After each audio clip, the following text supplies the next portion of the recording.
So you're prescribing without knowing what's going on in the person's brain. Very scientific. LOL.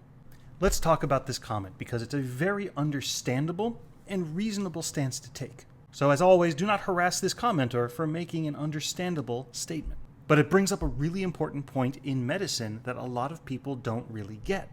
It is a myth that we really understand how a lot of drugs actually do what they do for us. Hi, I'm Dr. Josh, neuroscientist and licensed marriage and family therapist. And real quickly, before we go on, I want to make clear, as I have in other videos, I am not a medical doctor. My doctorate is a research doctorate, and I am here to provide education and help people think critically. Maybe also have a little fun now and then. But back to our topic, there are a ton of drugs out there that we do not fully understand the mechanism of action for. And that doesn't mean we don't understand some of the biological effects. For example, in the previous video this comment came from, we do know that SSRIs block the reuptake of serotonin. That means the serotonin basically sits between the two nerves a little longer and has more time to cause some effect. What we don't get is why that relieves depression.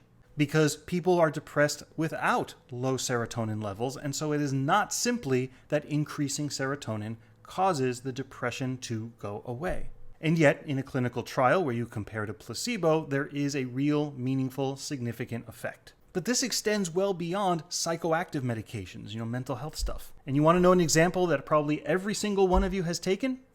Tylenol. We know, for example, that it blocks cyclooxygenase enzymes, which are part of the inflammatory process.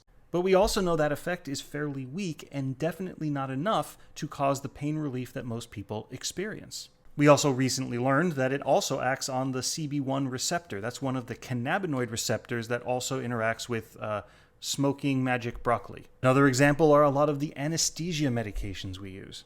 Again, we know a lot of the biological mechanisms, how they interface with neurotransmitters like GABA, but in terms of the actual effects they provide, we do not fully understand all of those processes yet.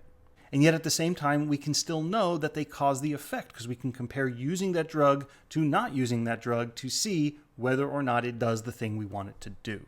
And so, for now at least, that is the bar we often have to set for medicine. Not do we understand all of the processes involved, but does it cause the effect we want it to cause? Thank you as always for the engagement. If you have any other thoughts or questions, throw them in the comments below.